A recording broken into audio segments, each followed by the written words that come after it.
Hello, everyone, and welcome to today's podcast.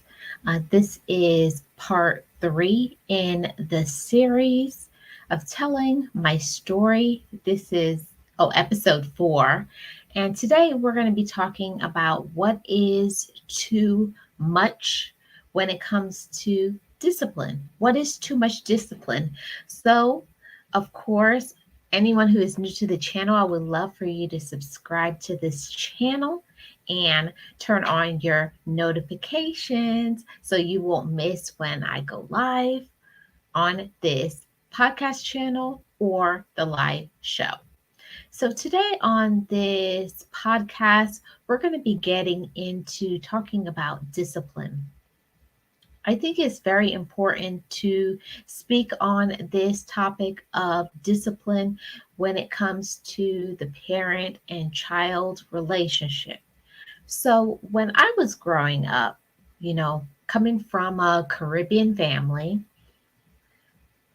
discipline was something that was basically like a scare tactic.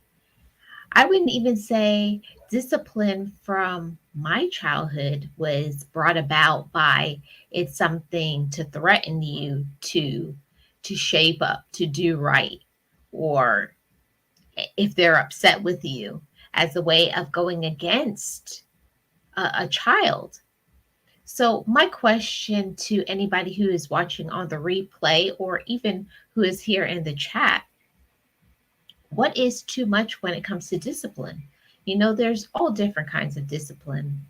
There is the verbal discipline, there's the emotional discipline, there's the physical discipline. But how much is too much when it comes to discipline? How much should you discipline a child? What is too much? So let me get back into, like I was talking about before. You guys know I come from a very strict family, strict Caribbean parents, Jamaican parents, I should say. And how I was raised is that you didn't talk unless your parents told you it was time for you to talk. And then you didn't say anymore. You didn't add how you felt. You didn't say when you don't like something. Whatever your parents said, it was yes, ma'am, no, ma'am, and you better be happy you have a place to live. So that's how it was when I was growing up. And I didn't grow up like I see now, where I see parents communicating with children, voicing how they feel about certain things, voicing their opinion, saying when they like something or when they feel something is unjust. I hear children speaking about how they feel about something. What is your thoughts? Do you think children should voice their opinions when they like something and when they don't like something? Do you think it's important to let children be amongst adults when they're having those adult conversations? Do you think that's okay? Call me old fashioned, but I think there's certain conversations that are adult conversations, and there's certain conversations that are conversations you have when children are around. Call me old fashioned, but that's what I think, because there's certain things that children should not be involved in. They haven't had those experiences. They don't understand. And plus, I personally think it's none of their business. Let me just say it like that. So, when it comes to discipline, these days, everybody has different parenting styles. Some people think discipline is having a conversation and scolding somebody, telling somebody that they disapprove of something. Others, they view the discipline only as when they put their hands on it, the physical, the attack, or they say, like back in the day, spare the rod, and you spoil the child. See, I'm all for discipline, but I think that all discipline should be under the coverage also of knowing what you did as a parent, as anybody who plays a role in a parenting style, taking care of children or others, you need to communicate why there are certain rules and what will be the cause, the effect of not listening to the rules when those rules are broken. See, we didn't have rules set in place that we knew what was, it was specifically, if you did this, this is what will happen to you. It depended on the day. If my mom or my dad were not feeling it, rules were always open to change. Was it like that when you were growing up? Were your rules open to change? Sometimes certain rules applied and other days it didn't. Some days you couldn't eat something and other days you could eat it, and there was consequences if you did. See, I came from the good old fashioned, you're going to get a whooping, and that whooping was whatever was around. When I was growing up, a whooping was whatever was around. You were going to get thrown at you. It was going to be a belt, a shoe, an extension cord, whatever my mother chose to discipline us. I came from I came from that. In my family, my father was not a disciplinarian at all. My father was the one that we ran to and we escaped from our mother because my dad was the good cop and my mom was the bad cop. That's just how it worked in our family. That's just how things worked out. And I don't know why it was the way it was, but every family has different parenting styles, different ways that they choose to discipline. And I think because my dad was such a big guy, a burly guy, very tough, huge hands, he had a lot of power behind him. And I don't think my mom wanted him to use that power on us. So, my mom, from early on, my mom always said, anything that goes wrong, I'm the one that disciplines. How was it when you were growing up? Was it your mom and your dad that disciplined, or just your dad? Maybe it was your aunt, maybe it was a grandmother. But what were the rules when it came to discipline? Were they always the same? Or did it change? Was it open to change? See, in our family, it was open to change. We never knew what was going to happen. I always felt when I was growing up like I was walking on eggshells, and I was always afraid that if I did something, I was going to trigger some sort of retaliation. I was going to suffer the consequences for either waking up my mother or breaking something. I never felt when I was growing up that I could be a child. And I think that that's far too sad. Sometimes I think adults forget what it's like to be a child and just to be able to run and play and have fun. I know I like to do that with my nephews and my nieces. Allow children to be children. Let them be silly. Let them run around and make noise and scream and have fun. Of course, within reason, you have places that they run and play, but I don't remember feeling that way ever when I was growing up in our house. It was always that you had to be quiet. You had to be quiet because it was always gonna, you better be quiet. I remember me and my siblings always saying that you better stop laughing because we didn't know what kind of wrath we were gonna get from our mother. You didn't know what you were gonna do to trigger her response. And yes, same, the same thing. That's how I lived. I lived in constant fear of what consequences of whatever I did, whether I was laughing, just being a child, or if I really did something. That was the big fear, and it wasn't just a little bit. I think I it was to the point where I know for sure that that was abuse. You know, objects being thrown at you, and you know, leaving marks on your skin, and you couldn't talk about it because, if you did, you weren't going to have anywhere to go home to. Who else grew up in that time period?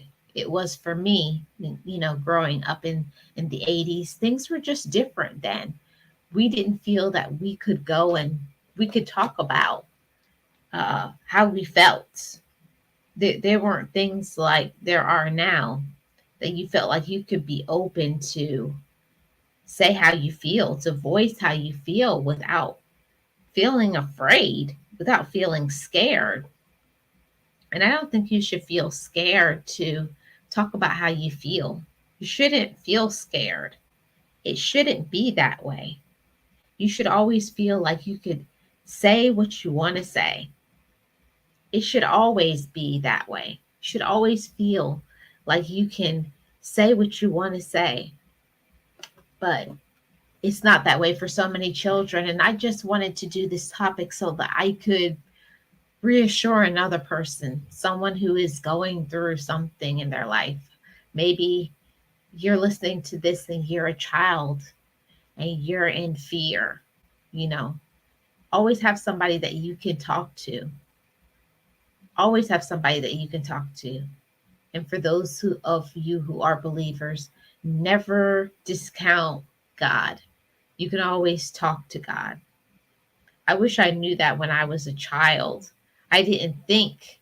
See, I always knew God was there, but I didn't know that I could have a personal relationship with Him and I could talk to Him. I didn't feel like, I thought because I couldn't see Him, I didn't think He was real until I got to be older. So I'm speaking to somebody to let you know that God is always there, even when you feel alone, even when you may feel scared, maybe when you're feeling slighted. Just know that you're not alone in this life. And I know that that's going to reach the right person, whoever needs to hear it. I hope you hear it. You're not alone.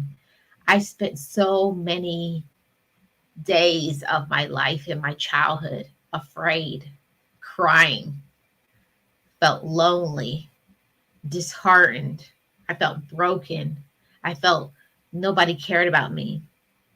I felt thrown away, even though I had many siblings. I had a mother and I had a father, but I never felt love. See, I wanted to do this podcast to talk about discipline. That while discipline is very important, I think it's very important for children to know that there are rules, there's things that you should do, and there's things that you shouldn't do. But I don't think it should come from a place of children being afraid of their parents. It shouldn't be you should be feel afraid. You should be able to have open communication with your parents and to be able to talk about anything that you have, because if you don't have that openness in the relationship, I feel a lot of times that's why you go to get advice from younger people who are less experienced, who don't know what they're talking about, and they give you the wrong information, or you're just trying to fit in with other kids and you do things just because you don't have anybody that you could go to and say, this is what I'm about to do. So, to all you parents, anybody who may be watching this on the replay, you're a parent, try to open up and have those conversations, have those big conversations, talk to children, you're not just a person to be there as a parent to wag your finger and say no, no. You have to also congratulate those children and tell them that they're doing a good job. See, when I was growing up, I never had anything like that. Like, there were no opportunities for me to have anything like that. To talk about how I felt, to talk about the things that I was going through, the things that I was feeling, even to hear the words "I love you." All those things are so important to children. So when you discipline your children, make sure before that discipline, you have that communication. I'm doing this because you did X, and this is the reason why I'm doing it. And make it be reasonable. Don't let it be something that you know, that is because what other people tell you to do. You know your children. Everybody knows their children and they know what their children are capable of and what they aren't and what they can do and what they don't. So I like to also say with discipline, remember when you were a child.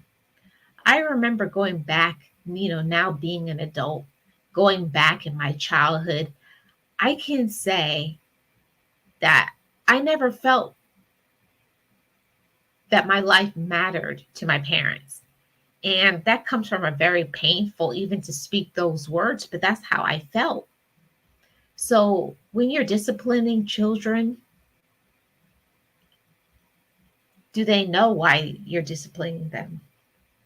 Are you also qualifying that with the I love yous and how important you are? And I'm doing this because in the future, I want you to be a better man or a better woman because I want you to be honest. I want you to be trustworthy. I want you to be reliable. I want you to be successful. See, that's the disciplining with love that I know, I understand.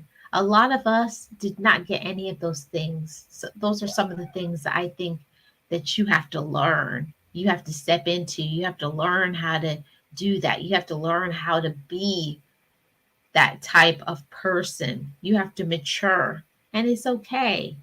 I know for myself, I had to learn how to listen more than I spoke, that everything is not about you. It's not about your feelings. It's about the person that you're talking to, the person who you're disciplining and what they need, and not about what you think it is or how you thought it was when you were a child.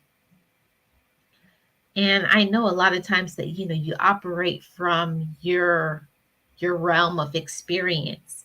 So in our experiences, maybe in your experiences as a child, things were this way, but things change. And I think parents need to understand this. Things are not the same that they were when you were a child. And people don't do the same things. The whole everything about school and gender roles and how school is and learning and even the atmosphere, how safe it is. And there's all different kinds of pressures and there's social media. There's so much things that parents now have to deal with that my parents didn't have to deal with, but also I understand and I'm aware. Let children be who they are today. So that's what I wanted to come on and talk about on today's podcast. What is too much with discipline? Make sure you're disciplining with love. Make sure you're disciplining with understanding, concern for your child. Know your child. Don't let anybody tell you about your child. Get to know them. Get to know them as a person, as a human being. Find out what they want and not just what you want from them. But of course, that's going to be another podcast where I'll be talking about that. I thank you so much for listening in to me telling my story. And this was me talking about discipline. In the next podcast, I'm going to be talking, of course, more about sharing my story. Let me know that down in the comment section below. How was it when you were growing up? Were you raised with love and consideration? Did you feel loved and supported through your discipline? Or did you feel unloved, abused? Let me know that down in the comment section below. I appreciate each and every one of you. This is the Marlene Saunders Show and Podcast, where we have real talk and real conversations. And of course, you're welcome to it. I will see you on the next one. Be encouraged, be inspired, be yourself.